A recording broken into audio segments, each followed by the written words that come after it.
दोस्तों, आज की कहानी बड़ी अतरंगी है और कहानी सुनकर आपको बड़ा मज़ा भी आने वाला है। तो बिना देरी करे चलते हैं कहानी की ओर। दोस्तों, ये कहानी है दो दोस्त गुड्डू और पप्पू की। गुड्डू और पप्पू ये दोनों पेशे से जेब कतरे थे। ये भोपाल रेलवे स्टेशन पर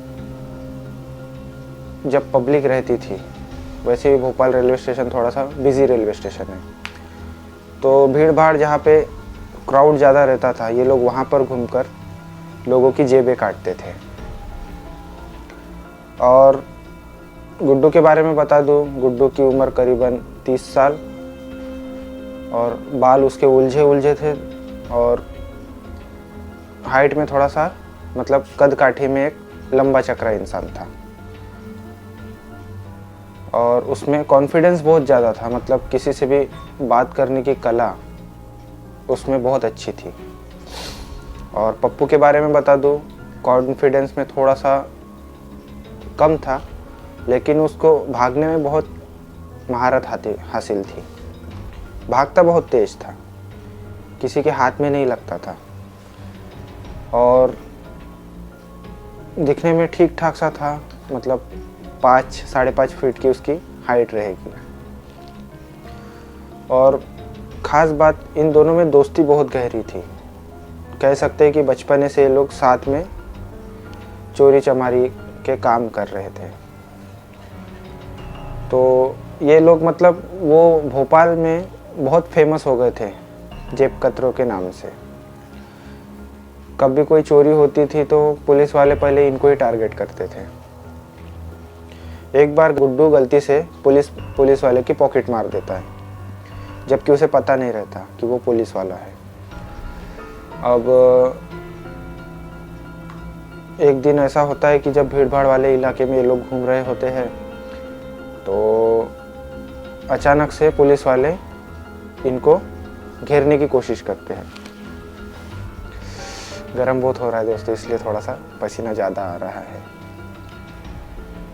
तो इनको घेरने की कोशिश करते हैं और गुड्डू का ख्याल अचानक से पुलिस वाले पर पड़ जाता है। मतलब कि गुड्डू की नज़र अचानक पुलिस वाले पर पड़ जाती है और ये लोग मतलब गुड्डू समझ जाता है कि ये लोग हमें ही घेर रहे हैं। तो गुड्डू पप्पू को साचेत कर देता है, ज़ोर से चिल्लाता है, पप्पू भाग, पुलिस वाले आ गए। तो जैसे ही पप्पू ये आवाज़ सुनता है, आव देखता है ना ताव, सीधा भागना शुरू कर देता है। जो रेलवे स्टेशन का जो एंट्रेंस है उसकी अपोजिट में भागता है। मतलब जहाँ से पुलिस वाले अंदर आ रहे थे उससे अपोजिट भागता है। अब भागे तो भागे कहाँ, रेलवे स्टेशन के उस पार भी पुलिस वाले थे और इस पार भी पुलिस वाले थे। अब होता यह है कि रेलवे स्टेशन पर एक रेल निकल रही होती है, मतलब स्टेशन छोड़ रही होती है।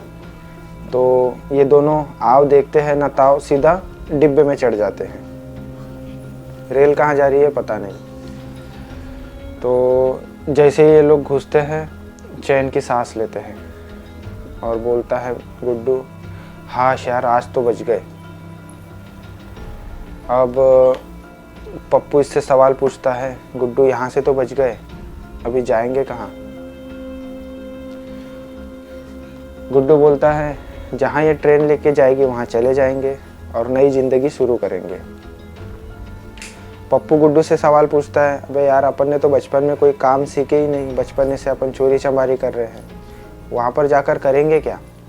तो गुड्डू बोलता है, सिर्फ इलाका बदलेंगे भाई, काम तो वही कर सकते हैं अपन, चोरी और चकारी का। यहाँ तक क्लियर है गुड्डू और पप्पू की कहानी। अब बात आती है, ये ट्रेन आखिरी स्टॉप लेंगी कहाँ? रात का समय हो चुका था, इन लोगों की आँख लग जाती है और फिर सुबह के 6-6:30 बजे ट्रेन का आखिरी स्टॉप आता है। वो होता है गोवा रेलवे स्टेशन। जी हाँ दोस्तों, ये भोपाल से गोवा चले जाते हैं। बाहर आते हैं तो देखते हैं कि गोवा की रेलवे स्टेशन पर ये लोग पहुंच चुके हैं। गुड्डू बोलता है, चलो यार गोवा में हाथ आजमाया जाए। तो गोवा में भी पब्लिक बहुत ज़्यादा रहती, मतलब क्राउडेड एरिया है। वहाँ पर टूरिस्ट लोग बाहर से बहुत आते हैं घूमने के लिए। तो ये लोग मार्केट एरिया में जाते हैं और देखते हैं चोरी वहाँ पर जमती है क्या। चोरी में तो ये लोग माहिर थे, किसी को पता नहीं लगने देते थे, और कब जेब कट जाती थी लोगों को भनक तक नहीं लगती थी। तो पहले दिन ये लोग अच्छा माल छाप लेते हैं वहाँ पे जेब कतरी करके, और शाम के समय ये लोग किसी चाय की टपरी पर मिलते हैं। बोलते हैं यार ये तो जगह बहुत बढ़िया है, यहाँ पर तो जेब आसानी से काटी जा सकती है और ज़्यादा से ज़्यादा मोटा मोटा माल कमाया जा सकता है। तो गुड्डू डिसाइड करता है अबे यार ये छोटी मोटी चोरी कब तक करेंगे, कुछ बड़ा हाथ मारना पड़ेगा। तो गुड्डू की नज़र जाती है पास के एक वाइन शॉप पे, जो कि ज़्यादा बड़ी वाइन शॉप नहीं थी, छोटी सी वाइन शॉप थी, पर फिर भी वहाँ पर पब्लिक बहुत थी। तो गुड्डू सोचता है यार पब्लिक इतनी है, छोटी सी वाइन शॉप है, पब्लिक इतनी है तो अंदर माल कितना होगा और अंदर दारू की बोतलें कितनी होंगी। तो पप्पू मुस्कुरा कर बोलता है भोपाल में पॉकेट मारी, अब यहाँ पर बोतलें चुराएंगे। गुड्डू बोलता है अबे यार प्रीमियम बोतलें होती है, जहाँ अपन एक दिन में जितना कमाते थे उससे ज़्यादा तो गोवा में कमा लेंगे कुछ घंटे में। तो ये लोग डिसाइड करते हैं कि वाइन शॉप में चोरी चालू करेंगे, वो भी आज से। तो रात होता है, रात का समय होता है, ये लोग आसपास के वाइन शॉप में झड़ती मारते हैं और एक वाइन शॉप उन्हें मिल जाती है जो कि ज़्यादा बड़ी नहीं थी, फिर भी वो लोग मतलब वहाँ से बहुत अच्छा खासा माल चुरा लेते हैं। कुछ प्रीमियम बोतलें चुरा लेते हैं और कैश काउंटर रहता है, उसमें कुछ कैश पड़ा रहता है, वो कैश वहाँ से उठा लेते हैं। और ये लोग फिर रात के तकरीबन 1:30-2 बजे बाहर निकलते हैं वाइन शॉप से चोरी करके, और मिलते एक दूसरे से, कहते हैं यार ये तो काम बहुत बढ़िया है, ना ज़्यादा रिस्क है ना कुछ, चुराओ दूसरे को बेचो और ज़्यादा से ज़्यादा मोटा माल कमाओ। तो फिर ये लोग कंफर्म कर देते हैं कि अभी वाइन शॉप में ही चोरी करेंगे। तो अगले दिन ये लोग शाम के समय बाहर निकलते हैं तकरीबन 5:30-6 बजे मार्केट एरिया में। मार्केट एरिया में किसी चाय की टपरी पर मिलकर ये लोग वार्तालाप करते हैं कि आज कौन सी वाइन शॉप में छापा मारने का। तो इनके ख्याल में और एक वाइन शॉप आती है जहाँ से भी मतलब इन्हें अच्छा खासा माल मिल जाता है। तो दूसरे दिन की भी चोरी सक्सेस हो जाती है। बात आती है अब तीसरे दिन की। तीसरे दिन इन्हें कोई वाइन शॉप आसपास मिलती नहीं है जहाँ पर चोरी हो सकती है। तो ये लोग डिसाइड करते हैं कि गोवा से बाहर वाले इलाके में जाकर देखना कि जहाँ पर वाइन शॉप है और कोई बंदोबस्त नहीं है ज़्यादा, जहाँ पर अपन चोरी कर सकते हैं। तो गुड्डू और पप्पू अलग अलग दिशा में जाते हैं, जिससे इन्हें मतलब चोरी करने का ज़्यादा वो मिल सके चांस। तो ये लोग झाड़ी मारने जाते हैं अलग अलग दिशा में, और फिर 1-1.5 घंटे बाद फिर से वहीं पर आकर मिलते हैं। पप्पू को तो कोई ऐसी लोकेशन मिलती नहीं, लेकिन गुड्डू को मिलती है। गुड्डू बोलता है यार आउटर इलाके में एक वाइन शॉप दिखा है जिस पर मतलब कोई सिक्योरिटी गार्ड नहीं बैठा, और जहाँ पर अपन शायद चोरी कर सकते हैं। पप्पू बोलता है आउटर इलाके में, जंगल झाड़ी में? अबे यार जंगली जानवरों का तो डर नहीं वहाँ पे। तो पप्पू बोलता है भोपाल में तो चोर पुलिस से बच गए अपन, अभी क्या जानवरों से भी डरना पड़ेगा? चल बे, डरे मत, कुछ नहीं होता, मोटा माल हाथ लगेगा तो सारा डर निकल जाएगा, ऐसा गुड्डू बोलता है पप्पू को। ये लोग जैसे तैसे रात के तकरीबन 12 बजने देते हैं, और उसके बाद में फिर ये लोग निकलते हैं वाइन शॉप के लिए, मतलब वाइन शॉप में जाकर चोरी करें, इस इरादे से वो निकलते हैं। फिर उनको समझ में आता है साला इतना अंधेरा क्यों है रात में। फिर उनको समझ में आता है आज अमावस की रात है।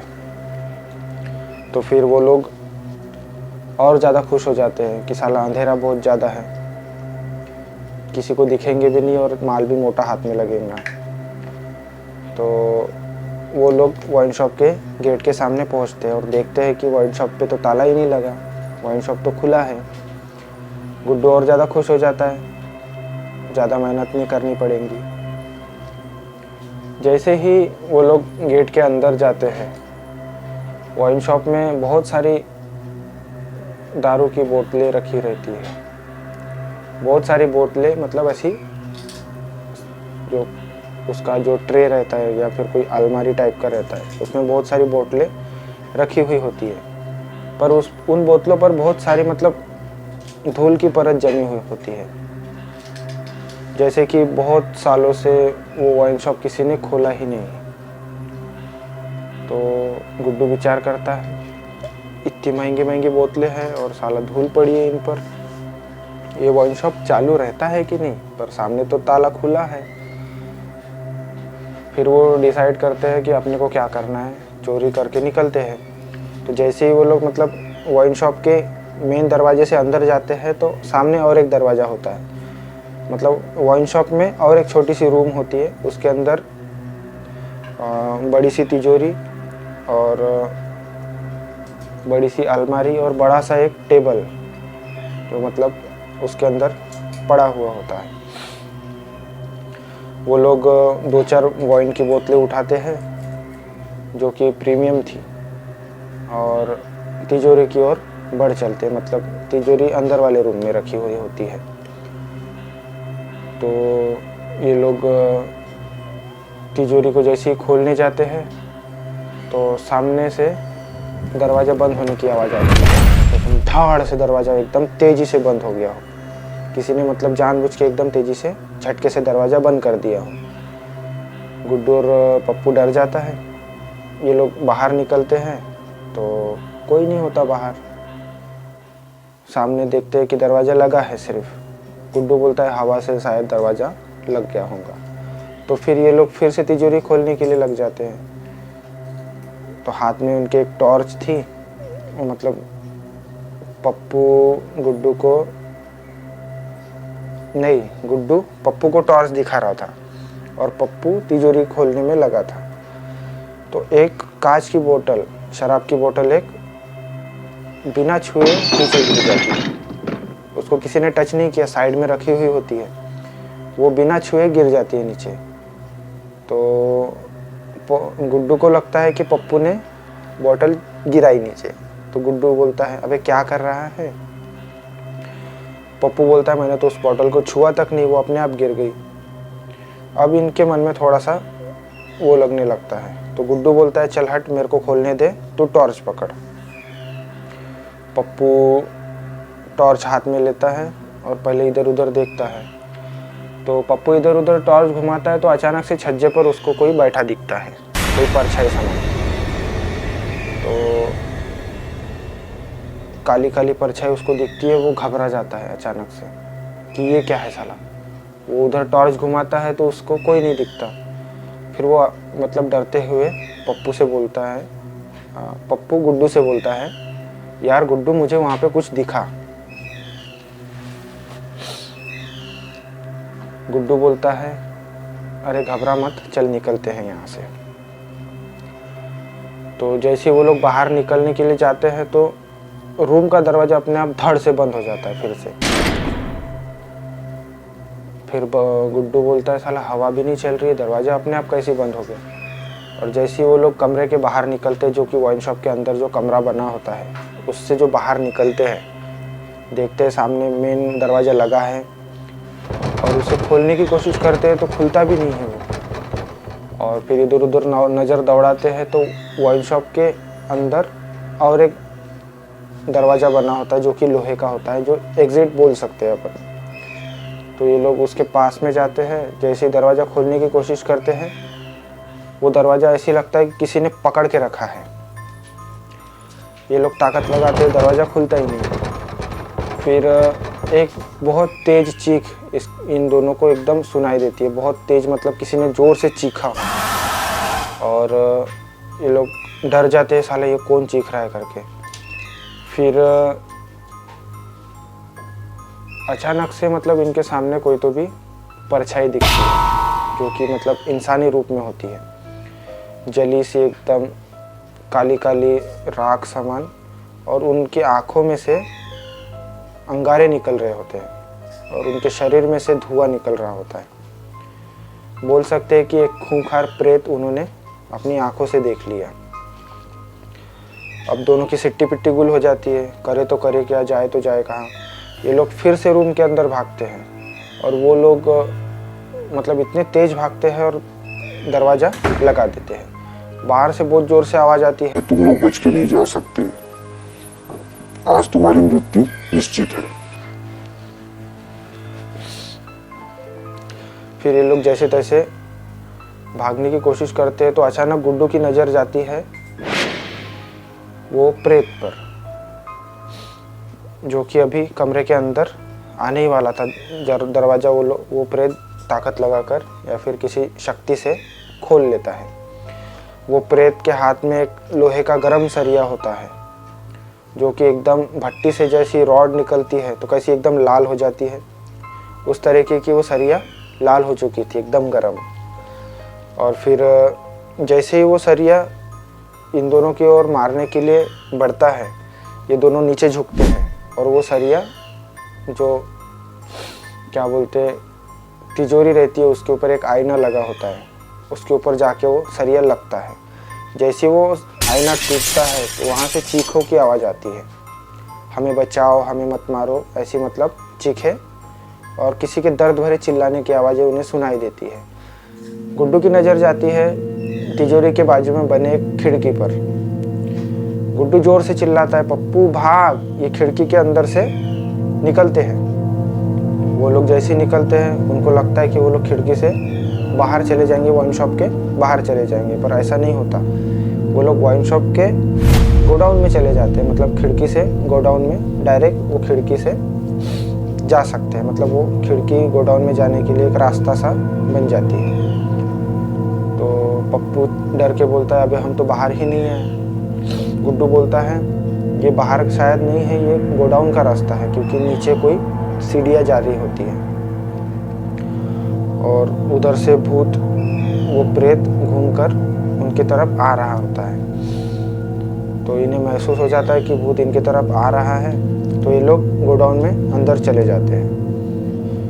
तो इनको दिखता है गोडाउन में तो अंधेरा है, टॉर्च इनकी बराबर काम नहीं कर रही, मतलब ब्लिंक कर रही थी टॉर्च। जैसे तैसे ये लोग गोडाउन के अंदर जाते हैं। गोडाउन में दिखता है बहुत सारी तस्वीरें लगी है और ये तस्वीरों में हार चढ़े हैं। तो मतलब लाइन से वो तस्वीरें देख रहे होते हैं किसकी किसकी तस्वीर है। तो आखिरी की 2 तस्वीरों में इन दोनों की फ़ोटो होती है। ये देखते हैं ये तो मरे हुए लोगों की फ़ोटो है, आखिरी में हम दोनों की फ़ोटो है, ये कैसी पहेली है। गुड्डू बोलता है ये प्रेत ने शायद इन लोगों को मार दिया होगा और इनकी तस्वीरें यहाँ पर लगी है और ये हमें भी मारेगा, इसलिए हमारी भी तस्वीर यहाँ पर लगाई गई है। तो गुड्डू एकदम डर से कांप जाता है और सामने टॉर्च घुमाता है तो गोडाउन के सामने उसे कोई रास्ता सामान दिखता है। तो वो वहाँ से भागते रहता है, टॉर्च बराबर काम नहीं करती, दोनों भागते हैं और पीछे प्रेत इनके सरिया घसीटते हुए आने की इनको आवाज़ आती है, मतलब कोई सरिया घसीटते हुए इनके पीछे आ रहा है। तो अचानक से गुड्डू का पैर किसी लाश पर लगता है। वो एकदम भयंकर बास आती है वहाँ पे, मतलब कि पूछो मत, सांस लेना मुश्किल होता है। और अचानक से गुड्डू का पैर किसी लाश पर पड़ता है। तो टॉर्च घुमा के देखता है, एकदम सड़ी सी लाश, एकदम मतलब कई दिनों से वहाँ पर पड़ी हो और उसमें कुछ बचा ही नहीं है, मतलब सिर्फ कंकाल और कुछ मांस के चमड़े के कुछ टुकड़े बचे हो, बस इतना ही वहाँ पे वो लाश में बचा रहता है। तो लाश जहाँ पे पड़ी होती है उसके पास में दीवार पर कुछ लिखा होता है। वहाँ पर लिखा होता है, मैं भाग रहा था लेकिन इसने मेरी टांगें तोड़ दी, अब मैं यहीं पर तड़प तड़प कर मर रहा हूँ। तो ये लोग डर जाते हैं एकदम कि अब हमारी भी मृत्यु होगी। और वो भूत मतलब वो प्रेत जस्ट इनके सामने आने ही वाला होता है कि ये तेज़ी से भागते हैं भगवान का नाम लेते हुए, बहुत ज़ोर से भगवान का नाम लेते हैं, बोलते हैं जय बजरंगबली, आज हमारी रक्षा करो, ऐसा मतलब भगवान का बजरंगबली का नाम लेते हुए वहाँ से भागते हैं। तो अचानक उन्हें मतलब एक बोर्ड चमकता है उनकी आँखों के सामने, मतलब जो रिफ्लेक्टर रहते हैं ना, वो मतलब एग्ज़िट वाला रिफ्लेक्टर उनके आँखों से दिखता है। तो वहाँ पर लिखा होता है ओनली एग्ज़िट करके। अचानक से ये लोग उसके तरफ भागते हैं और प्रेत बहुत ज़ोर से चिल्लाता है, बहुत ज़ोर से चिल्लाता है, इतने ज़ोर से चिल्लाता है कि मतलब ये लोग बहरे हो जाते हैं, समझ लो, इतनी ज़ोर से चिल्लाता है। ये कुछ देखते नहीं है आगे पीछे और सीधा वो एग्ज़िट के दरवाजे की तरफ भागते हैं। जैसे ही एग्ज़िट की तरफ भागते हैं और जैसे ही वो एग्ज़िट का दरवाज़ा क्रॉस करते हैं, ये लोग रुक जाते हैं, मतलब सब कुछ शांत हो जाता है, ना कोई आवाज़ आती है ना कुछ। और ये लोग पीछे मुड़ के देखते हैं तो वहाँ पर कोई मतलब वाइन शॉप का कोई नामो निशान ही नहीं था, बस उतनी जगह काली हो गई थी जहाँ मतलब ऐसा लगता है कि वहाँ पर पहले कुछ जलाया गया हो। अब ये दोनों बेहोश हो जाते हैं वहीं पर और अगले दिन फिर ये इनकी आंखें खुलती है गोवा के किसी अस्पताल में। और पप्पू एकदम सदमे में था, गुड्डू कुछ बोल नहीं रहा था, पप्पू बोल रहा था मुझे अभी भी उसकी आंखें दिखाई दे रही है, मतलब अभी भी ये लोग उस सदमे से उभरे नहीं थे। और फिर इनको तकरीबन 5-6 दिन लग जाते हैं उस सदमे से उभरने के लिए और फिर उन्हें डिस्चार्ज दे दिया जाता है। कुछ दिनों बाद ये लोग आसपास के इलाके में जाकर छानबीन करते हैं कि वो इलाका किसका था और मतलब कैसा है। तो एक बुजुर्ग आदमी से उन्हें पता चलता है कि वो इलाका भूतिया है। फिर वो लोग बाबा जी से मतलब डिटेल में पूछते हैं इस बारे में कि भैया क्या हुआ था और वो प्रेत कौन है। तो बाबा जी उन्हें बताते हैं कि शंभू नाम का एक आदमी था जो कि मध्य प्रदेश से गोवा में आया था किसी काम की तलाश में। तो जिसने उसे काम के लिए बुलाया था उसने समय पर उसे धोखा दे दिया था, बोला था कि अभी यहाँ पर जगह नहीं है, तो कहीं और काम देख ले। तो शंभू की हालत मतलब ज़्यादा मतलब वो नहीं थी, गरीब इंसान था बेचारा, काम धंधे के लिए आया था। तो मजबूरी में उसे उस वाइन शॉप में काम देखने जाना पड़ा। तो वो वाइन शॉप का मालिक था जो बहुत ही कंजूस टाइप का इंसान था, बोले तो बहुत क्रूर इंसान था, किसी को पैसे नहीं देना, किसी के हक का पैसा छीन लेना, इस टाइप का वो इंसान था।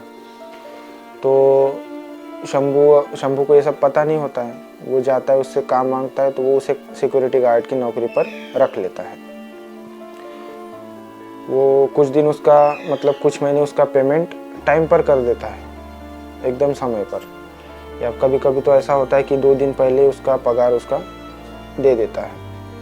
फिर कुछ दिनों बाद वो मालिक अपना रंग दिखाना चालू कर देता है, उसका पेमेंट रोक लेता है, कम से कम तकरीबन 6-7 महीने की पेमेंट उसकी रोक लेता है। शंभू कैसा भी अपना इधर उधर का वो उधार लेकर, आजू बाजू वाले से उधार लेकर उसका मतलब ज़िंदगी 6-7 महीने कैसे तो भी गुजार लेता है। पर अभी बात आती है कि आजू बाजू वाले भी अभी उधार देने से मना कर देते हैं और जिसका उधार उसके ऊपर रहता है वो लोग भी उसे परेशान करते हैं कि भैया हमारा पैसा दो, आपने पैसा लिया था और जितना आपने समय दिया था वो समय निकल गया, अब हमें हमारा पैसा चाहिए। तो अब शंभू का दिमाग ठनकता है, तो वो सीधा उस दिन मालिक से झगड़ा कर लेता है, बोले तो मालिक से किसी बात पर अनबन कर लेता है, भैया हमारा पेमेंट क्यों ऐसा रोक के रखे हो, हम गरीब इंसान हैं, किसी के हक का नहीं मारना चाहिए, मतलब बहुत सारी खरी खोटी उसको मालिक को सुना देता है। मालिक थोड़ा पैसे वाला रहता है तो उसे ये बात लग जाती है।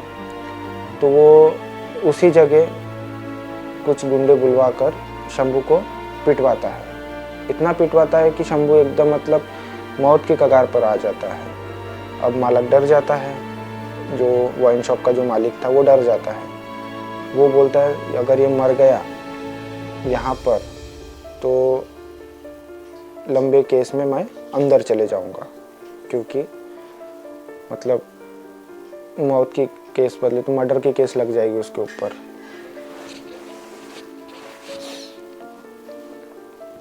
तो फिर वो डिसाइड करता है, शंभू को शराब पिला देता है बहुत सारी। मतलब शंभू बेहोशी की हालत में ही रहता है, मतलब दर्द से तड़पता रहता है। उसको ज़बरदस्ती उसके मुंह में शराब की बोतल ठूस देता है और उसको अंदर तहखाने में बंद करके इस पूरी फैक्ट्री को आग लगा देता है, जिससे ये सब कोई हादसा लगे और शंभू की मौत एक एक्सीडेंट के रूप में दिखाई जा सके। तो उसके नौकर लोग यही करते हैं, उसके फैक्ट्री को चारों तरफ से पेट्रोल डीजल छिड़क कर आग लगा देते हैं। शंभू अंदर चीखता है, चिल्लाता है, पर नशे की हालत में होने के कारण वो उठ नहीं पाता। तो वो मतलब उसकी झुलस कर वहीं पर मौत हो जाती है। और फिर वो बूढ़ा इंसान बताता है कि उसके तकरीबन 5-6 दिन बाद वो उस इलाके में, उस वाइन शॉप में फिर से दिखने लगा, जबकि मतलब अमावस होती थी और पूर्णिमा की रात होती थी। तो मतलब जो नेगेटिव एनर्जी है उनकी ताकतें बहुत ज़्यादा होती है उस दिन में। तो उस दिन में मतलब पर्टिकुलर अमावस में या फिर पूर्णिमा में वो लोगों को दिखाई देता और लोगों को हॉन्ट करता। फिर लोगों ने उस इलाके में जाना छोड़ दिया और आसपास का इलाका सुनसान सा हो गया। फिर इसको समझ में आता है गुड्डू को कि अगर हम अगर उस दिन भगवान का नाम नहीं लेते, या फिर हो सकता है कि हमारे पुराने जन्म के कोई कर्म हो, अच्छे कर्म, जिससे हमारी भगवान ने उस दिन रक्षा करी, नहीं तो उस दिन शायद हम उस वाइन शॉप से बाहर निकल नहीं पाते। तो दोस्तों ये थी गुड्डू और पप्पू की हॉरर स्टोरी कि कैसे वो उस दिन उस मायावी भूत से या फिर प्रेत से बचे। आपको ये स्टोरी कैसी लगी कृपया करके कमेंट में बताएं। अगर स्टोरी में थोड़ा भी मज़ा आया हो या फिर स्टोरी थोड़ा भी डरा गई हो तो इस वीडियो को लाइक करें और स्टोरी विद सौरभ को सब्सक्राइब करना ना भूलें। मिलते हैं किसी और कहानी में, तब तक के लिए अपना ख्याल रखिए। जय भवानी।